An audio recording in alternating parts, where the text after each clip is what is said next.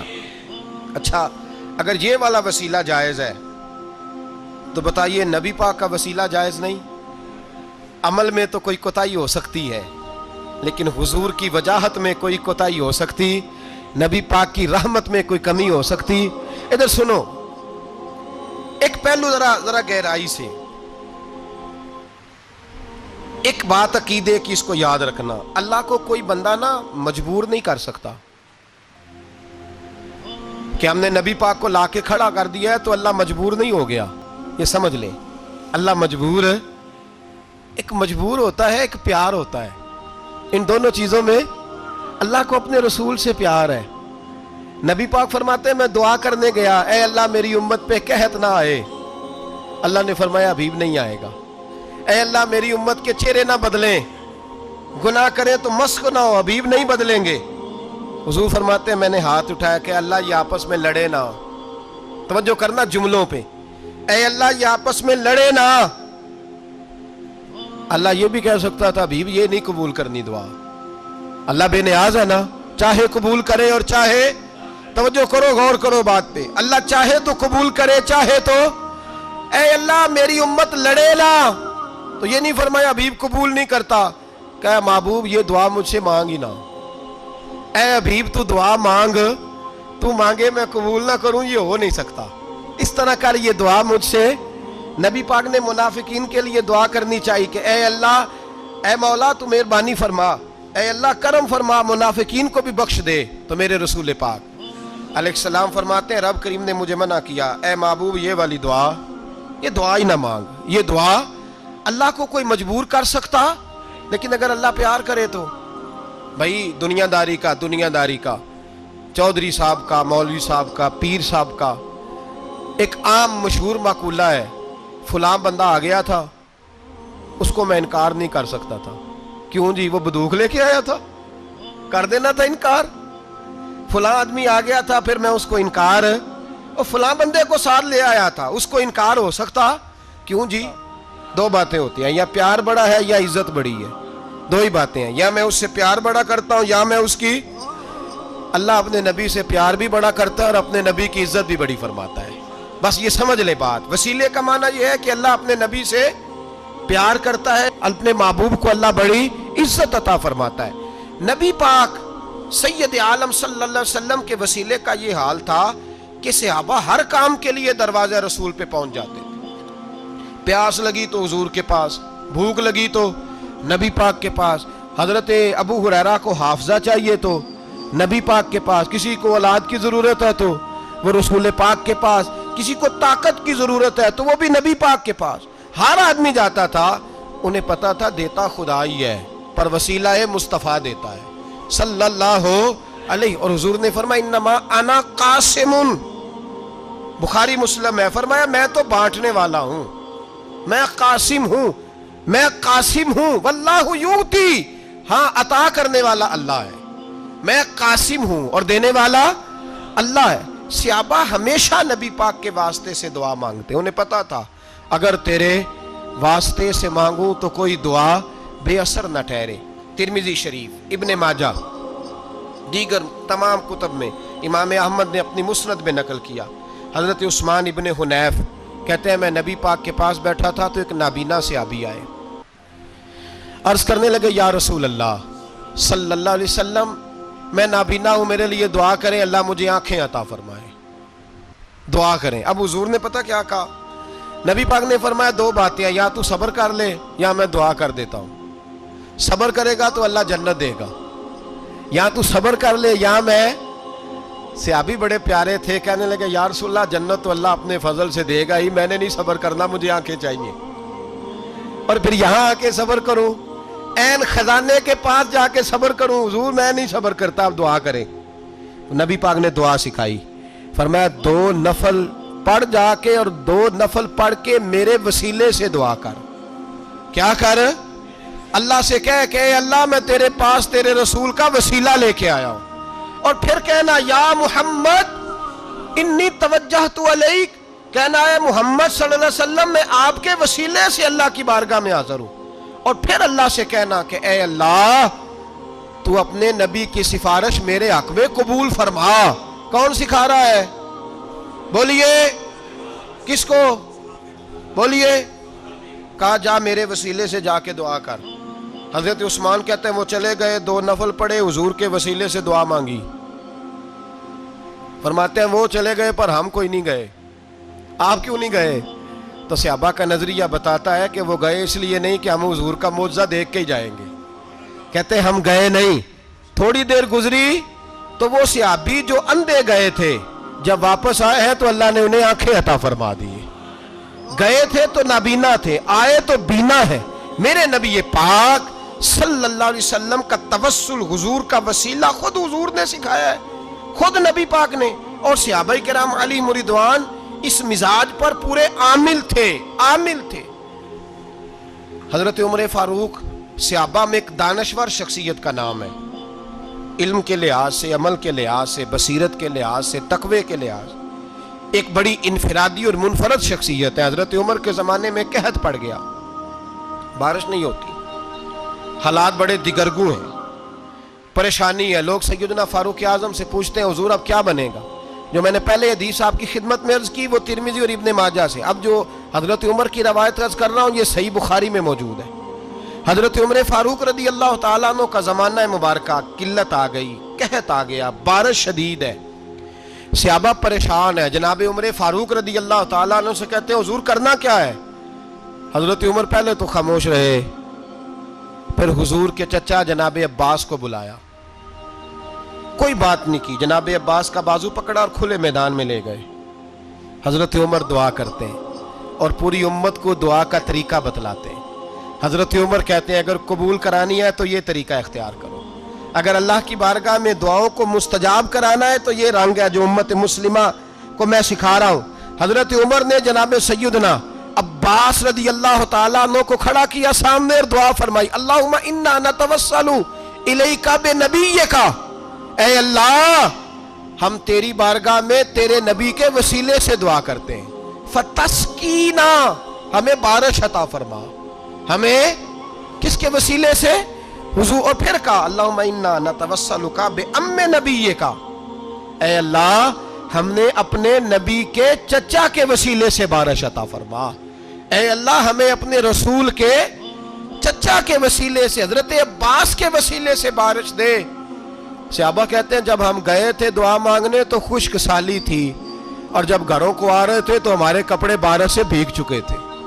اللہ نے بارش عطا کس کے وسیلے سے؟ حضرت عباس۔ اچھا یہ بات یہاں قابل غور ہے، حضرت عمر کے وسیلے سے بھی دعا ہو سکتی ہے، دعا سیدنا عمر فاروق کے وسیلے سے بھی، لیکن حضرت عمر رضی اللہ تعالیٰ عنہ نے نبی پاک کے چچا، چونکہ حضرت عباس جب آیا کرتے تھے تو حضور کھڑے ہو کے استقبال فرماتے تھے، آپ کو دیکھتا ہوں تو مجھے اپنے والد کی یاد آتی ہے۔ حضرت سیدنا عمر نے بتلایا کہ میں اس کو لے کے جا رہا ہوں جو نبی پاک کے زیادہ قریب ہے، جو حضور کے زیادہ قریب ہے، ان کے وسیلے سے دعا فرمائی۔ امت کو کیا درس دیا؟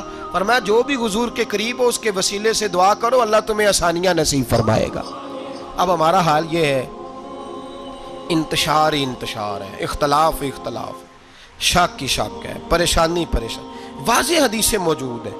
میں آج ایک صاحب کو پڑھ رہا تھا، پتہ نہیں لوگ کیوں پریشانی کا شکار ہیں، کیوں لوگ اس آزمائش کا شکار ہیں، کہتے ہیں جی وسیلہ نہیں دینا چاہیے، سیدھا سیدھا نیک عمل کرو۔ او میرے بھائی، میں نے کہا کہ اللہ کسی وسیلے کا محتاج، اللہ محتاج نہیں، لیکن اس کی عادت ہے وہ وسیلے کو پسند فرماتا ہے۔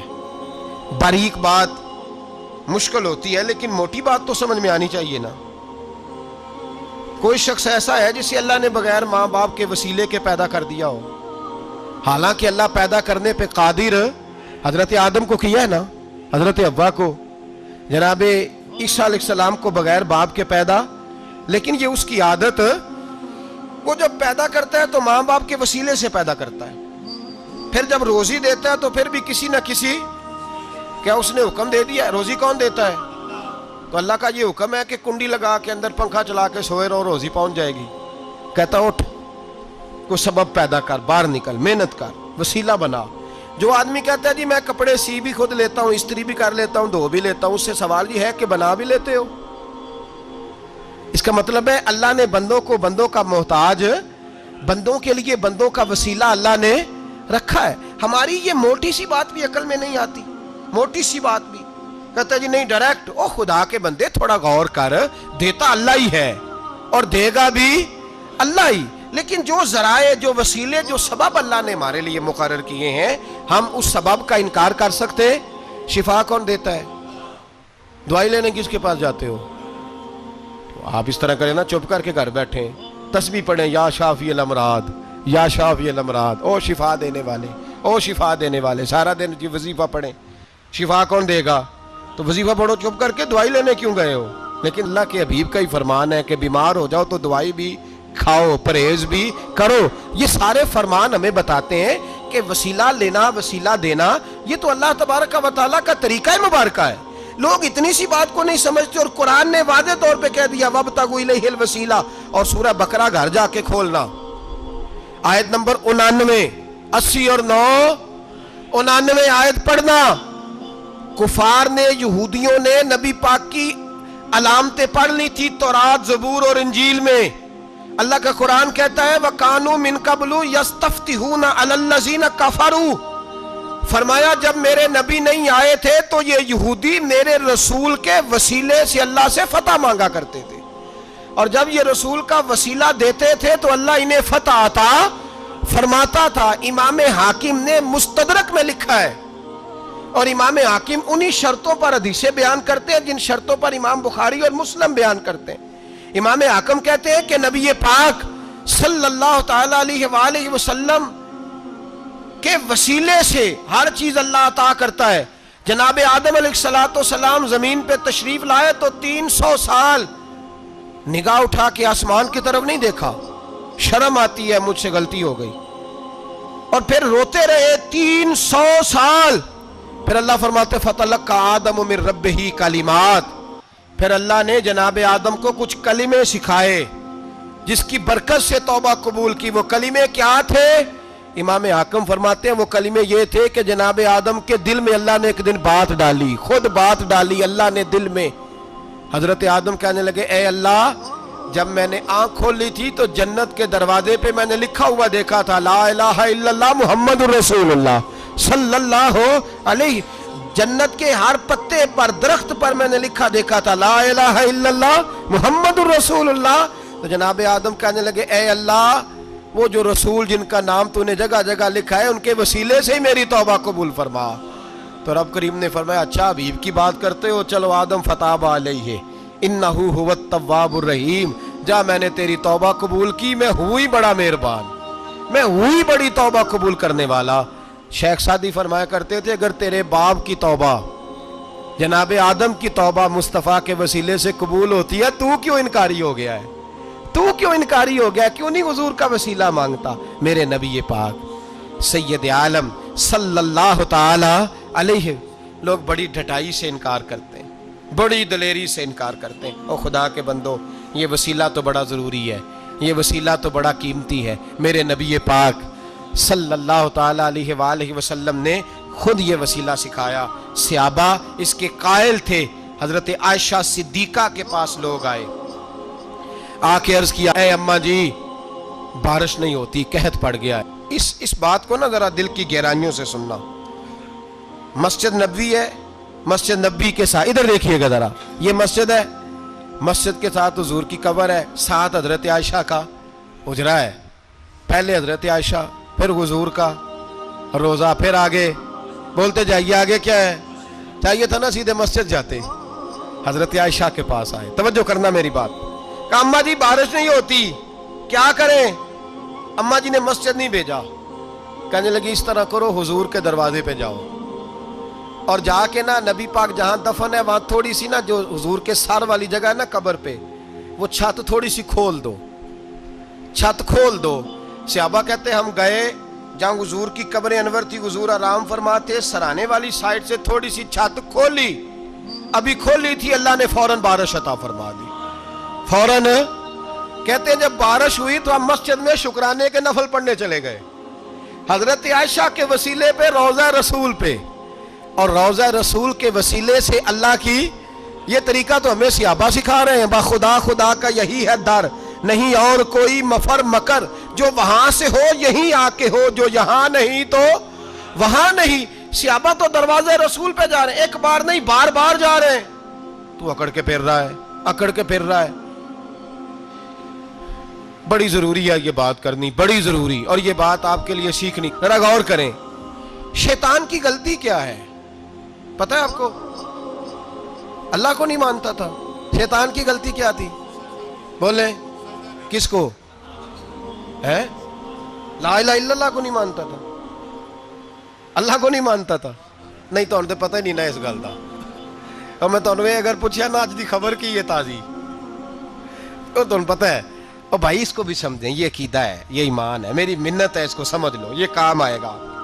یہاں عجیب رٹا ہے، یہاں لوگ معاذ اللہ تبارک و تعالی اللہ کا نام لے کے در رسول سے دور کر رہے ہیں۔ بہت بڑا دھوکہ ہے، بہت بڑی زیادتی ہے، امت کے دلوں پر خنجر چلتا ہے۔ اور میرا تو کلیجہ پھٹتا ہے جب میں ایسی تحریریں پڑھتا اور سنتا، یار تو کیا بیان کر رہا ہے؟ ڈر اللہ سے مرنا نہیں، نبی پاک کو منہ نہیں دکھانا، تو کیا کر رہا ہے؟ بتا نا شیطان کی غلطی کیا تھی؟ وہ تو صاف ستھری بات کر رہا تھا، یا اللہ ایک نہیں تو لاکھ سجدہ کرا میں تجھے کرتا ہوں۔ اللہ نے فرمایا ادھر آنا، میرے محبوب کو سجدہ کر۔ کہنے لگا نہیں کرتا، فرمایا فخرج فإنک رجیم، نکل جا تو لعنتی ہے۔ جو حضرت آدم کو وسیلہ نہ مانے وہ لعنتی ہے، اور جو روضہ رسول پہ کھڑا ہو کے کہے میں نبی کو وسیلہ نہیں مانتا، جو دروازے رسول پہ پہنچ کے کہے میں نبی پاک کو وسیلہ نہیں مانتا، جو مصطفیٰ کے وسیلہ ہونے کا انکار کرے، تو کہتا ہے کہ دنیا میں وسیلہ نہیں مانتا۔ اللہ تو قیامت کے دن بھی کہتا ہے جو مصطفیٰ کے پاس سے ہو کے آئیں گے میں بخش دوں گا۔ شفاعتی لأہل الکبائر من امتی، حضور فرماتے ہیں موٹے موٹے گناہگار آتے جائیں گے، کالی کملی کے نیچے چھپاتا جاؤں گا، جنت میں بھیجتا جاؤں گا۔ وہاں قیامت میں تیری معافی نہیں ہو رہی، تو یہاں نہیں مان رہا۔ بریلی کے امام فرماتے ہیں آج لے ان کی پناہ، آج مدد مانگ ان سے، کل نہ مانیں گے قیامت میں اگر۔ اور دیکھ تو کہتا ہے میری نمازیں، میرے روزے، میری زکاتیں، میرا جہاد کام آئے گا۔ سن، حضرت عبد الرحمن ابن عوف صحابہ میں سے تگڑا آدمی، اتنا بڑا شخص، اتنا بڑا آدمی کہ جس کے پیچھے میرے رسول نے نماز ادا فرمائی ہے، اتنا بڑا شخص، ہر جہاد میں سب سے پہلے، سب سے امیر تھے، صدقات خیرات بڑھ بڑھ کے دیتے تھے، ساری نیکیاں ہیں۔ ایک بی بی نبی پاک کے لیے قمیض بنا کے لائی، ایک حدیث یہ ہے، یہ بخاری مسلم ہے، ایک حدیث یہ ہے کہ چادر بنا کے لائی، چادر بنا کے لائی، بڑے اچھے نار نکالے، دروازہ رسول پہ آئی، حضور میری قبول کر لے۔ نبی پاک نے چادر اوڑی، اگرچہ ان کا نام شارحین نے لکھا ہے، صحیح حدیث میں صرف ایک صحابی کے لفظ ہے۔ شارحین کہتے ہیں کہ وہ عبد الرحمن ابن عوف تھے، چلو یار کوئی اور بھی تھے تو صحابی تو تھے نا، صحابی سے زیادہ تو نیک عمل ہم نہیں نہ کر سکتے، وہ صحابی تھے یا حضرت عبد الرحمن ابن عوف تھے۔ آئے